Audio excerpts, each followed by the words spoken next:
뭐라고? 한국이 그 자리를 포기했다고? G7이 마침내 결정했습니다. 한국에게 자리를 내주겠다고. 50년 역사상 처음으로 G7이 먼저 손을 내민 나라, 대한민국. 하지만 서울에서 날아온 답변은 전 세계 외교가를 경악해 했습니다. 실속 없는 감투에 쓸 돈은 없습니다. 그 돈으로 우리 기술에 투자하겠습니다. 구걸해도 모자랄 판에 회비 운운하며 문을 박차고 나간 한국. 격분한 프랑스 대표가 오만하다며 소리쳤지만 직후 공개된 블라인드 데이터 한 장의 회의실은 공동 묘지처럼 고요해졌습니다. 국적을 떼고 오직 지표로만 세운 서열, 미국 대표조차 고개를 숙이며 인정할 수밖에 없었던 충격적인 진실. 한국이 G7이라는 왕관을 쓰레기통에 던져버린 진짜 이유를 지금 공개합니다. 스위스 제네바였습니다.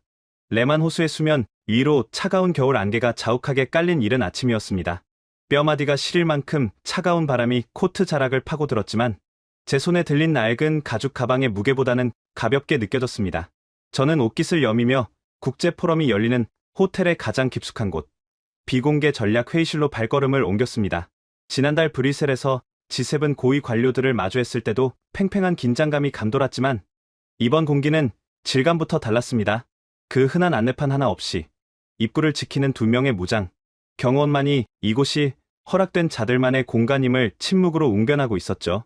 이 정도의 보안 등급이라면 문 뒤에 앉아있는 인물들이 쥐고 있는 권력의 무게가 어느 정도일지 굳이 설명 듣지 않아도 알 수 있는 법입니다. 육중한 문을 열자 거대한 원형 테이블이 시야에 들어왔습니다. 미국, 영국, 프랑스, 독일, 일본, 이탈리아, 캐나다, 그리고 유럽연합, 소위 선진국이라 불리는 나라들의 대표들뿐만이 아니었습니다. 세계은행과 국제통화기금, 경제협력개발기구의 수장들, 심지어 수백조 원의 자금을 움직이는 글로벌 국부펀드의 전주들까지 모두 착석해 있었습니다. 정면 스크린에는 단 한 줄의 문장이 서늘하게 떠 있었습니다. 반세기를 버틴 G7, 지금도 유효한 권력인가? 아니면 새로운 판이 필요한가? 그 문구를 읽는 순간 저는 마른 침을 삼키며 생각했습니다. 올 것이 왔구나. 드디어 이 금기시되던 질문이 테이블 위로 올라왔구나. 상황을 이해하기 위해 잠시 설명이 필요할 것 같군요. G7이 처음 만들어진 건 1975년입니다. 당시 세계는 석유 파동으로 혼란에 빠져 있었고 서방의 부유한 도련님들은 자기들끼리 뭉쳐서 위기를 해결해보자며 클럽을 만들었죠. 기준은 간단했습니다. 1970년대에 경제 규모가 크고 백인이고 민주주의를 하는 나라들, 그게 전부였습니다. 문제는 반세기가 지난 지금도 그 멤버가 한 명도 바뀌지 않고 그대로 앉아 있다는 겁니다. 세상은 천지개벽했는데 의자 주인은 50년 전 그대로라는 얘기죠. 오, 밀러 박사님, 오시는데 불편함은 없으셨습니까? 가장 먼저 저를 반긴 건 프랑스 대표 장 피에르였습니다. 고급스러운 맞춤 정장에 행커치프를 꽂은 그는 특유의 여유로운 미소를 띠고 있었습니다. 그는 마치 사교 클럽의 파티 호스트처럼 굴었지만 저는 그의 눈빛 뒤에 숨겨진 오만함을 알고 있었습니다. 그는 G7이 단순히 경제 대국들의 모임이 아니라 선택받은 문명 국가들의 귀족 회의라고 믿는 사람이었으니까요. 반갑습니다, 무슈 뒤부아. 공기가 좀 탁하군요. 저는 짧게 대답하며 제 자리에 앉았습니다. 제 자리에는 국기가 없었습니다. 저는 심판관 자격으로 초대받았으니까요. 영국 대표 토마스가 찻잔을 내려놓으며 입을 열었습니다. 자, 밀러 박사님도 오셨으니 본론으로 들어갑시다. 이번 회의 안건은 간단하지 않습니까? G7 확대를 위한 후보국 검증, 한국이랑 호주 정도를 추가하느냐 마느냐 그거 결정하려고 부르신 거 아닙니까? 토마스의 말투는 마치 시혜를 베푸는 듯했습니다. 자기들의 식탁에 자리가 좀 남으니 배고픈 손님 하나쯤 끼워줄까 말까 고민하는 주인집 아들의 말투였죠. 장 피에르가 거들었습니다. 맞습니다. 사실 한국 정도면 예의상 초대해 줄 때가 되긴 했죠. 반도체나 배터리 같은 부품 공장으로서는 쓸만하니까요. 다만 그들이 우리와 같은 격조를 갖췄는지는 의문입니다만, 밀러 박사님이 적당히 경제 데이터 몇 개 보여주시면 우리가 승인 도장이나 찍어주고 끝냅시다. 저녁에는 퐁듀 식당을 예약해뒀거든요. 회의실 안에 낮은 웃음소리가 번졌습니다. 이탈리아 대표도 일본 대표도 가볍게 고개를 끄덕였습니다. 그들에게 이 회의는 그저 요식행위였습니다. 50년 동안 그들은 늘 그래왔으니까요. 자신들이 세계의 중심이고 나머지는 변방의 들러리라는 생각, 감히 누가 자신들의 자격을 심사하겠냐는 근거 없는 자신감. 저는 가방을 테이블 위에 올려놓았습니다. 쿵 하는 묵직한 소리가 회의실의 웃음소리를 잘랐습니다. 다들 뭔가 착각하고 계시는군요. 제가 입을 열자 시선이 집중되었습니다. 저는 천천히 가방을 열고 두꺼운 보고서 뭉치를 꺼냈습니다. 그리고 프로젝터 리모컨을 집어 들었습니다. 오늘 회의의 안건은 G7 확대가 아닙니다. G7 재구성입니다. 재구성이라니요? 그게 무슨 말입니까, 박사님? 독일 대표가 미간을 찌푸리며 물었습니다. 말 그대로입니다. 1975년 제가 이 시스템을 설계할 때 범했던 실수를 바로잡으러 왔습니다. 여러분은 지금 한국이나 호주를 손님으로 초대할지 말지를 고민하고 계시죠? 틀렸습니다. 지금부터 우리가 검증할 것은 한국이 G7에 들어올 자격이 있는가가 아닙니다. 여기 앉아 계신 여러분이 오늘날에도 여전히 그 의자에 앉아 있을 자격이 있는가입니다. 회의실의 공기가 순식간에 얼어붙었습니다. 장피에르의 얼굴에서 미소가 사라졌습니다. 닥터 밀러, 농담이 지나치시군요. 우리가 자격이 있냐니요? 우리는 G7입니다. 역사와 전통 그리고 세계를 이끌어온 리더십이 증명된 나라들입니다. 역사와 전통. 저는 코웃음을 쳤습니다. 그게 바로 문제입니다. 지난 50년 동안 당신들은 선조들이 물려준 유산 위에서 파티를 즐겼을 뿐입니다. 그 사이 공장 기계는 녹슬었고 연구소의 불은 꺼졌으며 시민들은 늙어버렸죠. 그런데도 여전히 자신들이 세계의 리더라고 믿고 있습니다. 그래서 오늘 제가 준비했습니다. 저는 리모컨 버튼을 눌러 회의실 조명을 낮췄습니다. 스크린에 거대한 세계 지도가 띄워졌습니다. 하지만 그 지도에는 국경선도 나라 이름도 없었습니다. 오직 암호 같은 알파벳 코드만 가득했습니다. 지금부터 블라인드 테스트를 시작합니다. 국기도 떼고 나라 이름도 지웁니다. 역사적 배경이나 문화적 영향력 같은 추상적인 가산점도 없습니다. 오직 현재의 데이터, 돈, 방패, 미래, 이 세 가지 숫자로만 다시 줄을 세울 겁니다. 이건 모욕입니다. 장피에르가 자리를 박차고 일어났습니다. 우리를 감히 익명의 데이터 쪼가리로 취급하겠다는 겁니까? 프랑스를, 영국을, 미국을 저개발 도상국들과 같은 선상에 놓고 비교하겠다고요? 두려우십니까, 무슈 디부아? 저는 안경 너머로 그를 똑바로 응시했습니다. 당신들이 진정한 강대국이라면 이름표를 떼고 붙어도 이겨야 정상 아닙니까? 계급장을 떼는 순간 링 밖으로 굴러떨어질까봐 겁이 나는 건 아니고요. 장피에르의 얼굴이 붉게 달아올랐습니다. 다른 대표들도 웅성거리기 시작했습니다. 불쾌함과 당혹감이 뒤섞인 표정들. 하지만 그 누구도 회의실을 나가지 못했습니다. 제 말이 그들의 가장 아픈 곳을 찔렀기 때문입니다. 그들도 내심 알고 있었던 겁니다. 자신들의 왕관이 예전만큼 빛나지 않는다는 사실을요. 좋습니다. 미국 대표가 팔짱을 낀 채 차갑게 말했습니다. 어디 한번 해보시죠. 밀러 박사. 대신 결과가 엉터리라면 그 대가는 톡톡히 치르셔야 할 겁니다. 저는 고개를 끄덕이며 엔터 키를 눌렀습니다. 스크린의 화면이 바뀌었습니다. 50개의 국가 코드가 무작위로 나열되었습니다. 컨트리 A부터 컨트리 Z까지. 이제 이 방 안에 우방은 없습니다. 오직 경쟁자만 있을 뿐입니다. 첫 번째 축은 돈입니다. 단순한 국내 총생산 규모가 아닙니다. 실질적인 경제 효율성과 제조업 경쟁력 그리고 글로벌 기업의 장악력을 봅니다. 여러분은 아마 미국이 1위, 중국이 2위라고 예상하시겠죠? 그리고 그 뒤를 독일이나 일본이 잇고 있다고 믿으실 겁니다. 스크린의 그래프가 요동치기 시작했습니다. 막대 그래프들이 위아래로 춤을 추며 순위를 바꿨습니다. 잠시 후 첫 번째 결과가 멈춰섰을 때 회의실에는 기묘한 정적이 감돌았습니다.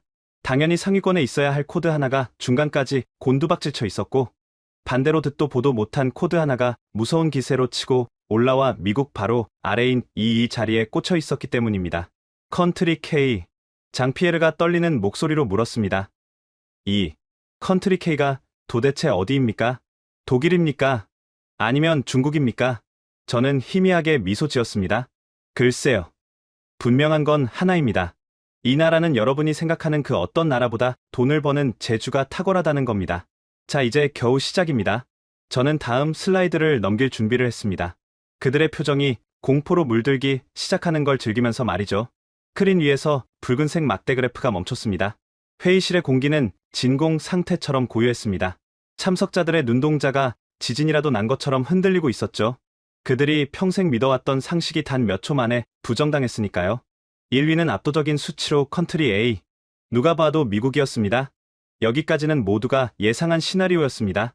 하지만 문제는 그 다음이었습니다. 2위, 컨트리 K. 3위, 컨트리 C. 4위, 컨트리 G, 5위, 컨트리 J. 세계 3위와 4위 경제 대국이라 자부하던 독일과 일본의 코드가 4위와 5위로 밀려나 있었습니다. 그리고 그들 머리 위에 정체불명의 코드 K가 왕좌처럼 버티고 서 있었죠. 독일 대표 한스 슈미트가 참지 못하고 안경을 거칠게 고쳤었습니다. 그는 유럽중앙은행 이사 출신으로 숫자라면 누구보다 자신 있어 하는 인물이었습니다. 이게 무슨 엉터리 시뮬레이션입니까? 밀러 박사, 당신 조국인 독일의 코드가 G 맞지요? 우리가 4위? 게다가 저 K는 뭡니까? 중국입니까? 중국이라 해도 말이 안 됩니다. 그들은 이어야 하니까요. 저는 레이저 포인터로 스크린에 돈 항목을 가리켰습니다. 슈미트 대표님, 진정하십시오. 제가 처음에 말씀드렸지 않습니까? 이건 단순한 국내 총생산 순위가 아니라고요. 만약 GDP로만 줄을 세웠다면 1975년에 소련은 G7에 들어왔어야 했고 사우디아라비아도 우리 옆자리에 앉아 있었을 겁니다. 저는 슬라이드를 넘겼습니다. 복잡한 수치들이 거미줄처럼 펼쳐졌습니다. 제가 설계한 경제 권력 지수의 핵심은 덩치가 아니라 대체 불가능성입니다. 쉽게 말해, 내일 당장 그 나라가 지구상에서 사라졌을 때 세계 경제가 마비되는가? 아니면 다른 나라가 그 자리를 메울 수 있는가? 이것이 진짜 권력입니다. 저는 4위로 밀려난 컨트리 G, 독일의 세부 데이터를 확대했습니다. 보십시오. 컨트리 G, 전통적인 제조업 강국입니다. 자동차, 기계, 화학, 훌륭하죠. 하지만 현재 데이터를 봅시다. 지난 5년간 경제 성장률은 0%대, 주력 산업인 내연기관 자동차는 전기차 전환에 실패했고 에너지 가격이 폭등하자 공장 가동률은 70%로 떨어졌습니다. 무엇보다 저는 잠시 뜸을 들이다가 슈미트 대표를 바라보았습니다. 이 나라에는 구글도, 엔비디아도, TSMC도 없습니다. 미래 산업을 주도할 디지털사를 스스로 생산하지 못한다는 뜻입니다. 덩치는 크지만 속은 늙어가고 있는 거인. 그게 냉정한 성적표입니다. 슈미트의 얼굴이 불그락불락해졌습니다. 반박하고 싶어도 화면에 뜬 마이너스 성장률 데이터가 그의 입을 막고 있었으니까요. 옆에 앉아있던 일본 대표 다나카가 불안한 듯 넥타이를 만지작거렸습니다. 자신의 코드가 5위인 것을 확인했으니까요. 그렇다면 장피에르가 떨리는 목소리로 물었습니다. 도대체 저 2위, 컨트리 K는 왜 저렇게 점수가 높은 겁니까? 미국 다음이라니 그게 가당키나 합니까? 저는 미소를 지으며 컨트리 K의 데이터를 화면 가득 띄웠습니다. 붉은색 그래프가 천장을 뚫을 듯 솟구쳐 있었습니다. 이 나라의 성적표를 보십시오. 기형적일 정도로 압도적입니다. 반도체 메모리 점유율 세계 1위, LNG 선박 건조 능력 세계 1위, 전기차 배터리 공급망 세계 1위, 디스플레이 점유율 세계 1위. 저는 참석자들을 한 명씩 둘러보았습니다. 여러분, 지금 당장 여러분 주머니 속에 있는 스마트폰, 이 회의실을 밝히는 전력 제어 칩, 우리가 타고 온 전기차, 그리고 바다를 건너오는 물류 선박까지 이 나라에 부품이 들어가지 않은 것이 단 하나라도 있습니까? 침묵. 무거운 침묵이 흘렀습니다. 미국, 컨트리 A가 설계를 하고 판을 짭니다. 그건 인정합니다.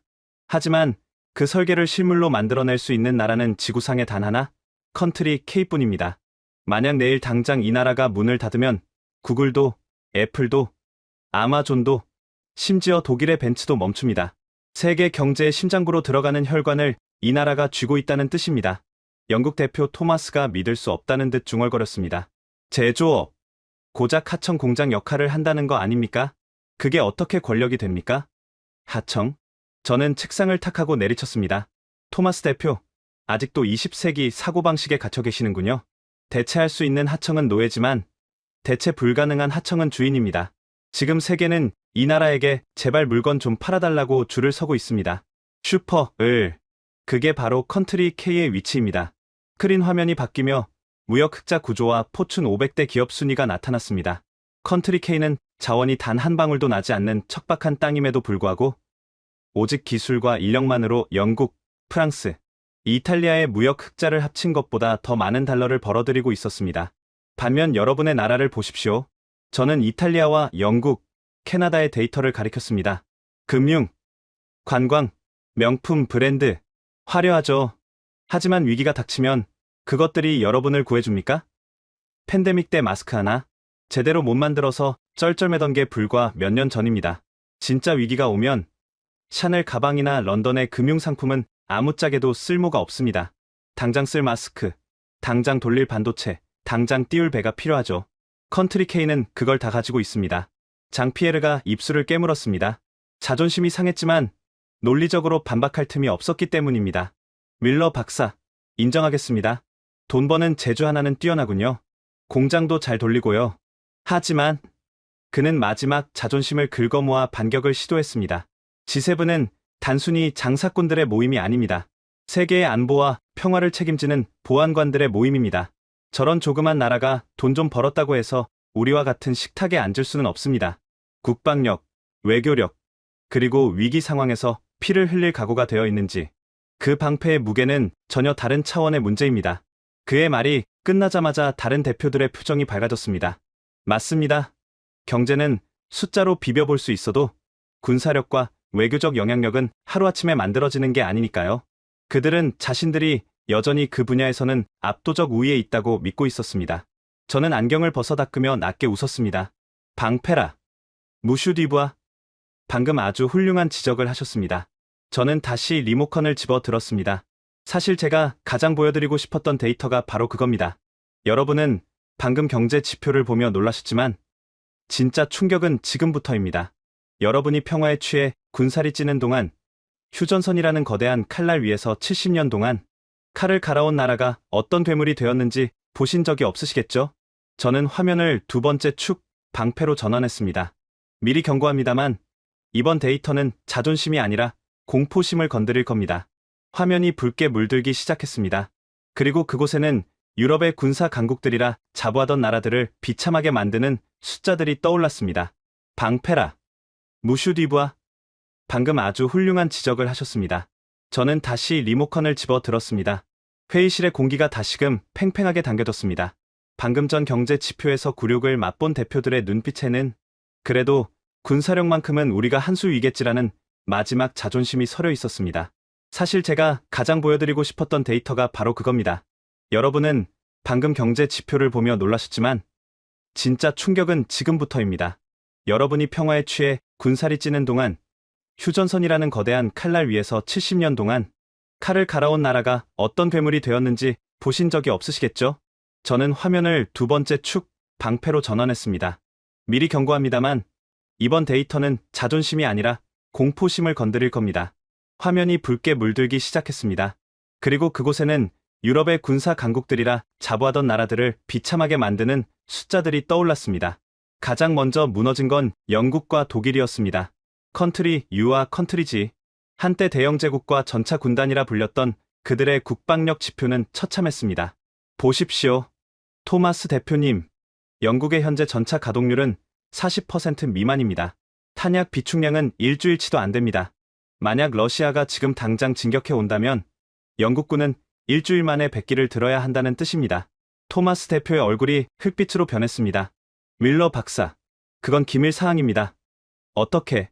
기밀? 천만에요. 전 세계 군사 전문가들이 다 아는 공공연한 비밀입니다. 슈미트 대표님, 독일은 더 심각합니다. 주력 전차 레오파르트 2, 명품이라 자랑했죠?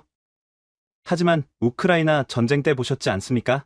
수리 부품이 없어서 고철 덩어리가 되거나 너무 복잡한 전자 장비 때문에 야전에서 멈춰섰습니다. 평화로운 훈련장에서는 1등일지 몰라도 진흙탕 싸움에서는 낙제점이었습니다. 저는 두 사람을 번갈아 보며 쐐기를 박았습니다. 냉전이 끝나고 평화가 영원할 거라 믿으며 국방 예산을 삭감하고 복지 예산만 늘려온 대가입니다.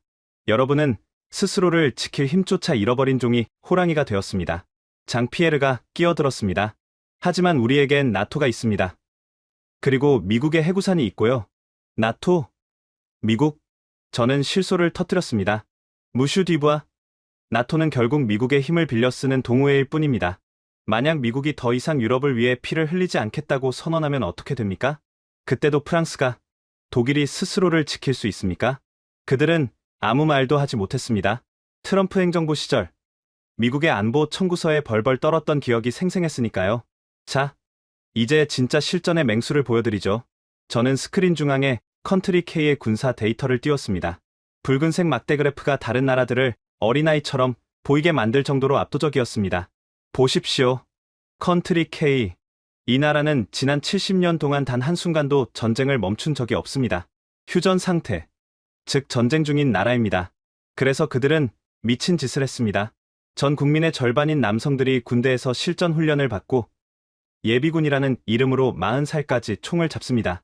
저는 자주포 생산량 그래프를 가리켰습니다. 전 세계 자주포 시장 점유율 1위, 폴란드가 러시아의 위협을 받고 가장 먼저 달려간 곳이 어디였습니까? 미국? 독일? 아니었습니다. 바로 컨트리 K였습니다. 왜냐고요? 미국은 무기를 주문하면 5년 뒤에 주지만 이 나라는 석 달 만에 항구에 배를 띄워보내줍니다. 로켓 배송급 무기 생산 능력, 이게 바로 컨트리 K의 저력입니다. 장피에르가 입을 딱 벌린 채 화면을 응시했습니다. 믿을 수 없다는 표정이었습니다. 저 숫자가 사실입니까?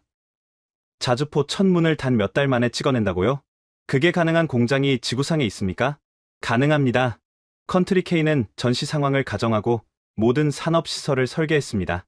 자동차 공장은 하루아침에 전차 공장으로, 조선소는 군함 건조장으로 바뀝니다.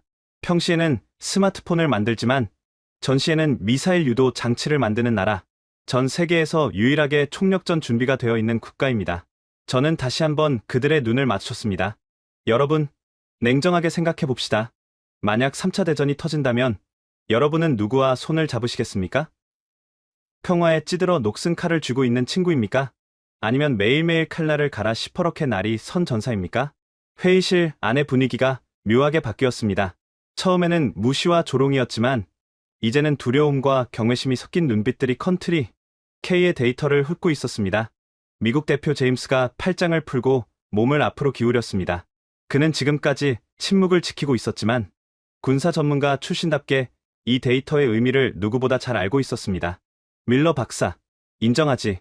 컨트리 K의 재래식 전력은 우리도 놀랄 수준이야. 솔직히 말해서 지상군 화력만 놓고 보면 우리 미군을 제외하고는 서방 세계에서 적수가 없어.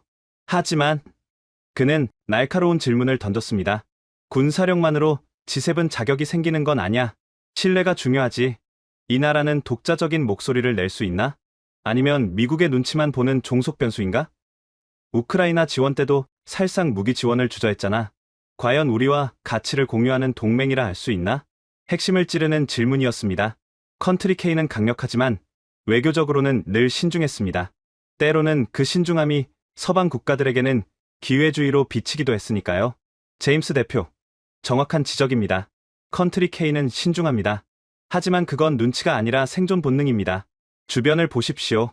북쪽에는 핵무장한 독재 정권, 서쪽에는 패권주의 중국, 동쪽에는 군사 대국화를 꿈꾸는 일본, 북동쪽에는 러시아, 이 사강 틈바구니에서 살아남은 나라입니다. 이 나라는 단순히 힘만 센 게 아닙니다. 이 복잡한 고차방 정식을 풀며 70년 동안 번영을 이뤄냈습니다. 그 자체가 기적입니다. 그리고 우크라이나 지원? 공식적으로는 살상 무기를 안 보냈다고 하지만 우회 지원으로 간 포탄이 유럽 전체가 보낸 것보다 많다는 건 여기 계신 정보국 출신 분들은 다 아시지 않습니까? 자, 이제 마지막 퍼즐이 남았습니다. 돈도 많고 총도 잘 쏘는 건 알겠습니다. 하지만 이 나라에게 미래가 있습니까? 저출산, 고령화, 인구 절벽, 뉴욕타임스가 흑사병보다 무서운 소멸이라고 경고했던 그 나라 아닙니까? 맞습니다. 밀러 박사, 저도 그 기사를 봤습니다. 합계 출산율 0.6명대. 아무리 공장을 잘 돌리고 탱크를 잘 만들어도 사람이 없으면 끝입니다. 50년 뒤면 소멸할 나라를 G7에 앉히자고요? 그건 시한부 한자를 이사회에 드리는 꼴입니다. 인구 소멸이라. 슈미트 대표님, 역시 뉴욕타임스만 보셨군요. 진짜 무서운 건 숫자가 줄어드는 게 아닙니다. 줄어든 숫자로 무엇을 하느냐죠. 어쩌면 인구 감소는 저주가 아니라 이 나라가 진화하기 위한 촉매제일지도 모릅니다. 여러분이 상상도 못할 방식으로 말이죠. 소멸이라. 슈미트 대표님, 역시 뉴욕타임스만 보셨군요. 맞습니다. 컨트리 K의 출산율은 0.6명대. 인류 역사상 유례없는 수치입니다. 통계학적으로 보면 멸종 위기종이 맞습니다. 그것 보십시오. 밀러 박사, 사람이 없는데 어떻게 경제가 돌아갑니까? 노동력이 없는데 공장이 어떻게 굴러갑니까? 50년 뒤면 노인들만 남아서 연금이나 타먹는 나라가 될 텐데 그런 시한부 국가를 G7에 앉히자고요? 말도 안 됩니다. 맞습니다. 이민자도 안 받지 않습니까? 우리 런던을 보세요. 시장도 총리도 이민자 출신이 나올 만큼 개방적입니다. 노동력이 부족하면 외부에서 수혈이라도 해야 하는데 저 나라는 순혈주의를 고집하죠. 결국 고립되다가 말라 죽을 겁니다. 그래서 여러분의 나라는 행복합니까? 네. 이민자를 받아들여서 노동력 부족을 해결한 영국과 프랑스, 독일, 지금 행복하냐고 물었습니다. 파리 시내에서 폭동이 일어나고 런던 지하철이 멈추고 베를린에서 인종혐오, 범죄가 끊이지 않는 지금, 그게 진정한 해결책이라고 믿으십니까? 노동력을 숫자로만 채우려다 보니 사회적 비용이 폭발했습니다. 그게 늙은 대륙 유럽의 현주소 아닙니까? 하지만 컨트리 K는 다른 길을 선택했습니다. 보십시오. 전 세계에서 노동자 10,000명당 산업용 로봇 대수, 압도적 1위, 컨트리 K입니다. 2위인 싱가포르와도 격차가 큽니다. 독일? 일본? 저 아래에 처박혀 있군요. 여러분이 이민자를 데려와 싼 값에 일을 시키려고 골머리를 앓을 때 이 나라는 공장 자체를 무인화시켜버렸습니다. 스마트 팩토리. 불이 꺼진 공장에서 로봇 팔들이 24시간 쉼 없이 돌아갑니다. 파업도 없고 병가도 없고 인종 갈등도 없습니다. 슈미트 대표님, 인구 감소는 저주가 아닙니다. 이 나라에게는 진화의 기회였습니다. 사람이 귀해지니 사람 대신 기계를 썼고 그 덕분에 생산성은 오히려 여러분을 앞질렀습니다. 노동 집약적 산업에서 기술 집약적 산업으로 뼈와 살을 깎는 구조 조정을 스스로 해낸 겁니다. 하지만 소비는요? 인구가 줄면 시장이 줄어들지 않습니까? 시장. 다나카 대표님, 컨트리 K는 내수 시장만 보고 장사하는 나라가 아닙니다. 5천만 명의 인구로 전 세계 80억 명을 상대로 물건을 팝니다. 넷플릭스 1위 드라마, 빌보드 1위 가수, 전 세계 청소년들이 따라하는 춤과 노래. 이 나라의 문화 영토는 이미 국경을 넘었습니다. 자, 여기 미래를 결정짓는 4가지 기술이 있습니다. AI, 양자 컴퓨팅, 차세대 배터리, 바이오. 이 중에서 하나라도 상위 5위 안에 드는 나라가 여기 계십니까? 유럽은 지금 무엇을 하고 있습니까? AI 법안을 만들어 규제하기 바쁘죠. 구글이나 애플의 벌금을 때리는 게 유일한 디지털 전략 아닙니까? 여러분은 심판관 노릇만 하려 하지 선수가 되려 하지 않습니다. 그래서 유럽은 거대한 박물관이 되어가고 있는 겁니다. 반면 컨트리 K는 거대한 실험실입니다. 규제 샌드박스를 만들어 드론을 띄우고 자율주행차를 도로에 내보냅니다. 국내 총생산 대비 R&D 투자 비중 세계 1, 2, 이스라엘과 1, 2위를 다툽니다. 오늘 번 돈을 몽땅 털어 내일의 기술에 쏟아붓는 나라, 그게 바로 컨트리 K입니다. 사람이 없다고요? 맞습니다. 머릿수는 적습니다. 하지만 그 한 명 한 명의 밀도를 보십시오. 대학 진학률 70% 이상? 국민 대부분이 고등교육을 받은 나라, 이공계 졸업생 비율이 OECD 최고 수준. 이 나라는 군인 1명이 특수부대원이고 노동자 1명이 엔지니어입니다. 여러분은 인구 소멸을 걱정하지만 제가 보기엔 컨트리 K는 인류 역사상 처음으로 포스트 휴먼 경제를 실현하고 있는 중입니다. 사람이 줄어든 자리를 기술과 엘리트 교육으로 채운 가장 효율적이고 치명적인 국가 모델 말입니다. 밀러 박사, 당신 말대로라면 우리는 다 끝났다는 얘기입니까? 유럽은 박물관이고 저 나라만이 미래다? 끝났다고는 하지 않았습니다. 다만 시계가 멈췄다는 건 인정하셔야죠. 1975년의 영광에 취해 있는 동안 세상의 축은 이미 기울어졌습니다. 자, 이것으로 3가지 축의 검증이 모두 끝났습니다. 돈, 방패, 미래. 이 3가지 렌즈로 세상을 다시 보니 어떻습니까?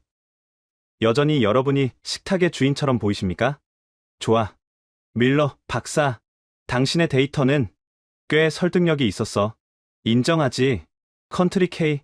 아니, 저 나라는 괴물이야. 경제, 군사, 기술 모든 면에서 G7 평균을 이미 넘어섰어. 하지만 이제 쇼는 그만합시다. 저 코드, 컨트리 K.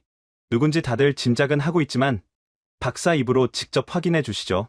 도대체 저 괴물이 누구입니까? 독일도 일본도 제치고 네바로 밑까지 치고 올라온 저 건방진 나라의 이름이 뭡니까?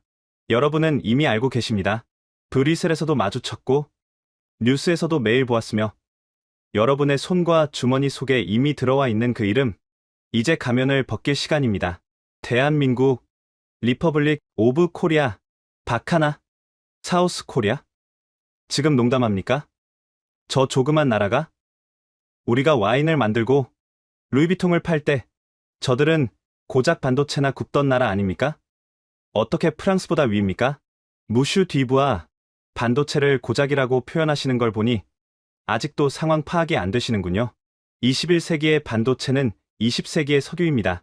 프랑스는 석유 없이 와인을 팔 수 있겠지만 반도체 없이는 미사일 한 발도 쏘지 못합니다. 당신들이 루이비통 가방을 만들 때 이 나라는 세계를 움직이는 뇌를 만들었습니다.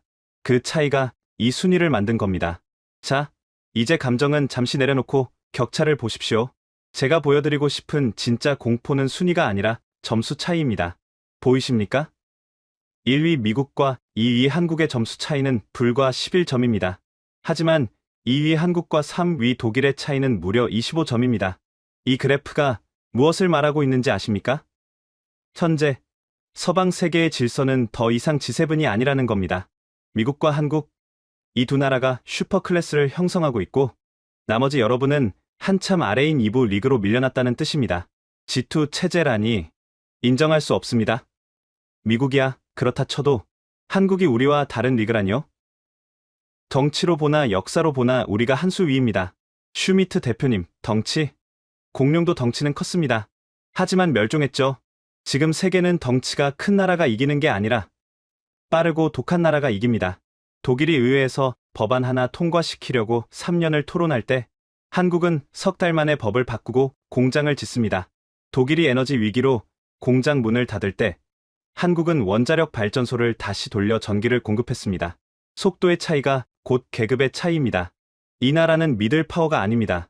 여러분은 한국을 고래 싸움에 낀 새우라고 착각하지만 데이터를 보십시오. 이 새우는 맹독을 품은 보거이자 여차하면 고래의 숨통을 끊을 수 있는 킬러입니다. 킬러, 적절한 표현이군. 솔직히 말해서 워싱턴에서도 한국을 다루기가 예전 같지 않아. 옛날에는 형님이 시키면 군말 없이 따르는 동생이었는데 이제는 계산기를 두들기며 청구서를 내밀더군. 반도체법 때도 그랬고 배터리 보조금 때도 그랬지. 우리가 아쉬운 소리를 하게 만들었어. 그럼 우리는 뭡니까? 지난 50년 동안 세계를 이끌어온 우리는 이제 박물관의 유물이라는 겁니까? 유물까지는 아닙니다. 하지만 소비자로 전락했습니다. 인정하십시오. 여러분은 이제 생산자가 아닙니다. 한국이 만든 배터리로 전기차를 굴리고 한국이 만든 칩으로 인공지능을 돌리고 한국이 만든 탱크로 국경을 지키게 될 겁니다. 생산 수단을 잃어버린 귀족, 그게 오늘날 G7의 현주소입니다. 밀러 박사, 당신 말대로 한국이 대단하다고 칩시다. 하지만 G7은 가치 동맹입니다. 민주주의, 인권, 자유, 이런 가치를 공유해야 합니다. 한국이 과연 그런 리더십을 보였습니까? 그들은 늘 실리만 챙기지 않았습니까? 가치 동맹이라. 토마스 대표, 가치라는 단어를 입에 올리시기 전에 이 문서부터 보시죠. 1975년 랑부의 회담 당시 제가 직접 작성했던 회의록 원본입니다. 우리가 언제부터 그렇게 고상한 가치를 따졌습니까? 50년 전 제가 이 G7이라는 클럽을 만들 때 우리는 가치를 보고 멤버를 뽑지 않았습니다. 우리는 철저하게 피부색과 종교, 그리고 우리 편인가를 따졌습니다. 여러분은 한국이 자격이 없다고 말하고 싶겠죠. 하지만 진실은 정반대입니다. 50년 전 우리가 저지른 추악한 실수가 오늘날 한국이라는 괴물을 키운 겁니다. 우리가 그들을 문전박대했을 때 그들은 밖에서 이를 갈며 칼을 갈았으니까요. 실수라뇨? 무슨 말입니까? 1975년의 유령을 소환할 시간입니다. 지금부터 제가 들려드릴 이야기는 교과서에는 나오지 않는 역사입니다. 우리가 어떻게 세계를 속였고 그 거짓말이 어떻게 부메랑이 되어 돌아왔는지 불편한 진실을 마주할 준비되셨습니까? 여러분은 1975년을 기억하십니까? 석유 파동으로 세계 경제가 휘청거렸을 때 프랑스 랑부의 성에 모인 6개국 정상들, 미국, 영국, 프랑스, 독일, 일본, 이탈리아, 그리고 이듬해 캐나다까지 합류해서 G7이 완성됐죠. 네. 자유민주주의 진영의 수호자들이 모여 위기를 극복했죠. 자랑스러운 역사입니다. 자랑스럽다? 그 자랑스러운 역사의 이면에 어떤 더러운 거래가 있었는지 아십니까? 여기 이 문서, 당시 제가 실무진으로 직접 작성했던 회의록 원본입니다. 극비 도장이 찍혀 있죠. 당시 G7 멤버 선정 기준, 공식적으로는 경제 규모와 민주주의였습니다. 하지만 진짜 기준은 따로 있었습니다. 첫 번째 기준, 피부색, 백인인가? 두 번째, 종교, 기독교 문화권인가?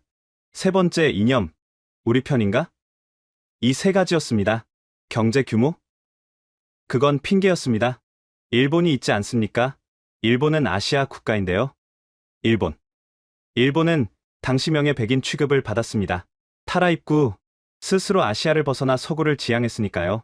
하지만 진짜 경제 규모로 따지면 당시 들어와야 했을 나라는 따로 있었습니다. 바로 소련과 사우디아라비아였습니다. 보십시오. 덩치로만 따지면 소련은 명백한 2위였습니다. 하지만 공산주의라는 이유로 배제됐죠. 사우디? 오일머니로 세계를 쥐락펴락했지만 이슬람 국가라는 이유로 문전박대 당했습니다. 대신 경제 규모 8위였던 캐나다가 들어왔습니다. 왜일까요? 영어권 백인 국가, 미국의 옆집이라는 이유 하나였습니다. 우리는 그때 자격을 본 게 아니라 거울을 봤습니다. 우리와 비슷하게 생긴 친구들끼리 모여서 파티를 열고 싶었던 겁니다. 그게 G7의 태생적 한계입니다. 그들만의 리그, 귀족 클럽, 그리고 가장 큰 실수는 그때 우리가 무시했던 나라들입니다.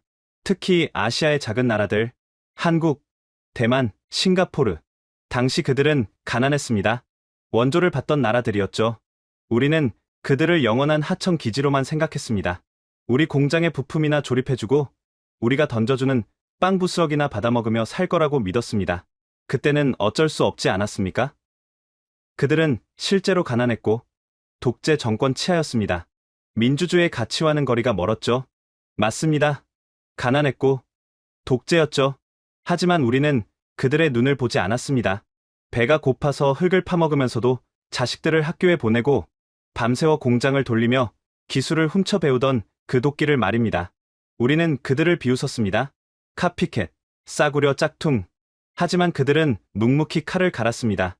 우리가 복지에 취해 낮잠을 잘 때 그들은 밤을 새웠습니다. 그리고 50년이 지난 지금 그 결과가 이겁니다. 우리가 괄시했던 그 하청 국가가 이제는 우리 목을 죄는 슈퍼을이 되어 돌아왔습니다. 우리가 기술을 전수해주지 않으니 독자 개발했고 우리가 시장을 열어주지 않으니 전 세계를 뚫었습니다. 우리가 문을 닫아걸 때마다 그들은 담을 넘었습니다. 여러분은 한국이 G7에 들어올 자격이 있느냐고 묻습니다. 하지만 제가 묻고 싶습니다. 50년 전 우리가 그들을 품었다면, 그들을 파트너로 인정하고 함께 성장했다면 오늘날 한국은 우리의 가장 강력한 우군이 되어 있지 않았겠습니까? 우군이라. 하지만 지금은 경쟁자가 되었군. 그것도 아주 까다로운 경쟁자? 아니요, 제임스 대표. 틀렸습니다. 지금은 채권자입니다. 우리는 그들에게 빚을 졌습니다. 안보, 기술, 공급망, 모든 면에서 한국에게 의존하고 있습니다. 한국이 없으면 나토의 탄약고가 비고 미국의 반도체 공장이 멈춥니다. 이제 갑과 을이 바뀐 겁니다. 그럼 밀러 박사, 이제 우리가 어떻게 해야 합니까? 자존심 다 버리고 한국한테 굽신거려야 합니까? 제발 우리 클럽에 들어와 달라고 사정이라도 해야 합니까? 사정한다고 들어올까요? 그게 더 큰 문제입니다. 네, 여러분은 아직도 착각하고 계십니다. 한국이 G7 가입을 간절히 원할 거라고요. 선진국 타이틀을 달아주면 감지덕지하며 달려올 거라고요. 하지만 데이터를 보십시오. 한국은 이미 G7 없이도 잘 살고 있습니다. 아니, 오히려 G7이라는 족쇄가 없는 편이 더 자유롭습니다. 중국과도 교역해야 하고, 중동과도 손잡아야 하고, 아세안과도 파트너십을 맺어야 하니까요. G7에 들어오는 순간 그들은 운신의 폭이 좁아집니다. 실리를 잃게 되죠. 한국 입장에서는 계산기를 두드려 볼 겁니다. 굳이 늙어가는 유럽 귀족들의 모임에 회비를 내고 들어가서 얻을 게 뭐지? 기껏해야 명예? 그 명예가 밥 먹여줍니까? 한국은 지독하게 실용적인 나라입니다. 명분보다 실리를 택할 겁니다. 그러니 이제 질문을 바꿔야 합니다. 한국을 받아줄까가 아닙니다. 한국이 우리를 받아줄까입니다. 아쉬운 쪽은 우리가 아닙니까? 늙어가는 G7의 젊은 피를 수혈해줄 유일한 나라, 그게 한국입니다. 우리가 매달려야 할 판국입니다. 하지만 이것이 진실이었습니다. 1975년에 오만이 낳은 오늘의 청구서, 이제 그 청구서를 결제할 시간이 온 겁니다. 매달려야 한다니? 그게 무슨 패배주의적인 발언입니까? 우리는 G7입니다. 세계 경제의 40%를 쥐고 있는 가장 강력한 블록입니다. 우리가 초대장을 보내면 거절할 나라는 지구상에 없습니다. 중국이나 러시아라면 모를까? 한국 같은 수출 국가가 우리 시장을 포기한다고요? 그건 자살 행위입니다. 토마스 대표, 아직도 20세기 계산기를 두드리고 계시는군요. 수출 국가? 맞습니다. 하지만 한국이 누구에게 물건을 파는지 장부를 들여다보신 적이 있습니까? 보십시오. 2000년대 초반만 해도 한국의 수출은 미국과 유럽에 쏠려 있었습니다. 하지만 지금은 어떻습니까? 아세안, 인도, 중동, 남미, 소위 글로벌 사우스라 불리는 신흥시장으로의 수출 비중이 G7 전체를 합친 것보다 더 큽니다. 한국은 영리했습니다. 늙어가는 여러분의 시장이 더 이상 성장하지 않는다는 걸 일찍 간파했죠. 그래서 젊고 역동적인 시장으로 눈을 돌렸습니다. 한국 기업들은 베트남에 공장을 짓고 인도에 스마트폰을 팔고 중동에 빌딩을 세웁니다. 그들에게 G7은 여러 거래처 중 하나일 뿐 유일한 동아줄이 아닙니다. 게다가 리스크를 생각해 보십시오. 한국 입장에서 G7 가입은 청구서를 받는 일입니다. 여러분은 한국을 끌어들여 중국을 견제하는 총알바지로 쓰고 싶어 하죠. 우크라이나 재건 비용을 분담시키고 대만 해협 위기 때 한국 해군을 부르고 싶어 합니다. 한국이 그걸 모를까요? 한국은 국익을 최우선으로 하는 나라입니다. G7 명패 하나 달자고 중국이라는 최대 교역국과 척을 지고 러시아와 완전히 등을 돌리며 중동 국가들과 껄끄러워지는 선택을 할까요? 천만에요. 그들은 계산이 빠릅니다. 명분보다 실리, 그게 한국의 생존 방식입니다. 그럼 우리가 뭘 줄 수 있습니까? 명예도 싫다. 시장도 필요 없다.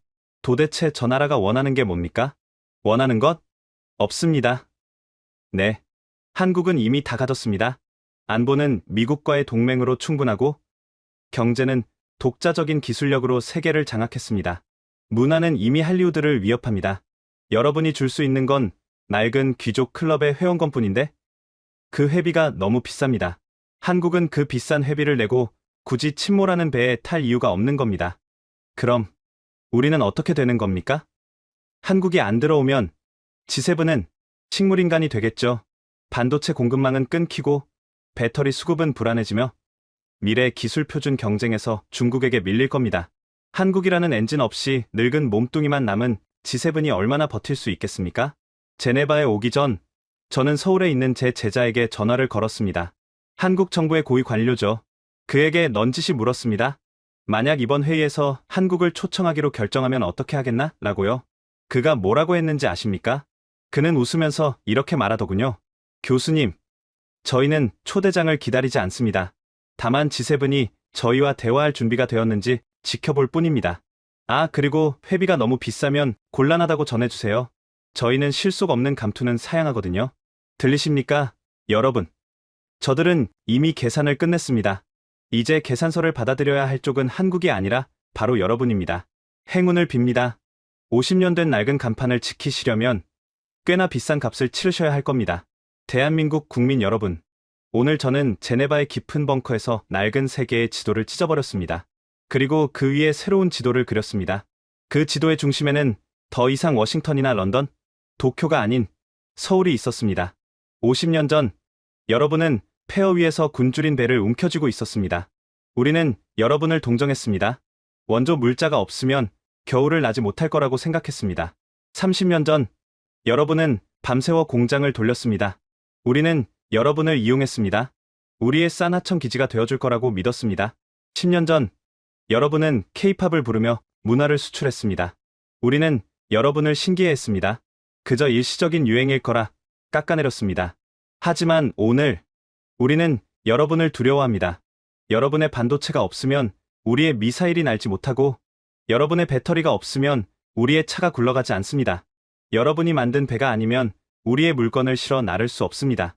동정의 대상이 공포의 대상으로 하청업체가 슈퍼 갑으로 변한 이 기적 같은 반전을 우리는 인정하지 않을 수 없었습니다. 저는 압니다. 여러분은 여전히 불안해하고 있다는 것을요. 우리가 정말 선진국일까? 곧 망하는 거 아닐까? 헬조선이다라며 스스로를 비하하기도 하죠. 하지만 밖에서 본 여러분은 다릅니다. 제가 본 데이터 속의 한국은 이미 거인이었습니다. 여러분만 모르는 거인. 더 이상 증명하려 애쓰지 마십시오. 더 이상 누군가의 인정을 받으려 문을 두드리지 마십시오. 문은 이미 열려 있습니다. 아니, 문이라는 것 자체가 무의미해졌습니다. 여러분이 서 있는 그곳이 바로 세계의 중심이니까요. G7이 여러분을 받아주는 게 아닙니다. 여러분이 G7을 선택하는 겁니다. 이 늙은 클럽에 들어가 활력을 불어넣어 줄지, 아니면 밖에서 새로운 질서를 만들지, 그 칼자루는 이제 여러분이 쥐고 있습니다. 저는 늙은 학자로서 마지막 의무를 다했습니다. 거짓된 평화보다는 불편한 진실을 택했습니다. 이제 남은 것은 여러분의 몫입니다. 이 압도적인 힘을, 이 눈부신 성취를 스스로 믿고 당당하게 누리십시오. 제네바의 밤은 깊어가지만 서울의 아침은 이제 막 밝아오고 있을 겁니다. 그 떠오르는 태양이 부디 50년 묵은 안개를 걷어내기를. 안녕히, 낡은 세계여. 어서 와라. 새로운 시대여. 반도체 세계 1위, 자주포 수출 1위, 로봇 밀도 1위. 숫자만으로는 설명되지 않는 나라. 50년 동안 문전박대 당하면서도 아무도 믿어주지 않던 그 시간 동안 이 나라는 묵묵히 칼을 갈았습니다. 그리고 마침내 미국 대표조차 이렇게 말했습니다. 컨트리 K는 괴물이야. 이미 G7 평균을 넘어섰어. 밤을 새운 연구원들이, 포기하지 않은 기술자들이 조용히 세계의 판을 바꿔놓았습니다. 가슴이 뜨거워지셨다면 댓글에 칼을 갈다 네 글자만 남겨주십시오. 그 한 줄이 모여 스스로를 헬조선이라 부르는 누군가에게 닿을 것입니다. 이 영상을 공유해 주십시오. 여러분의 손끝 하나가 우리가 얼마나 멀리 왔는지 모르는 사람에게 거울이 됩니다. 우리는 이미 거인이었습니다.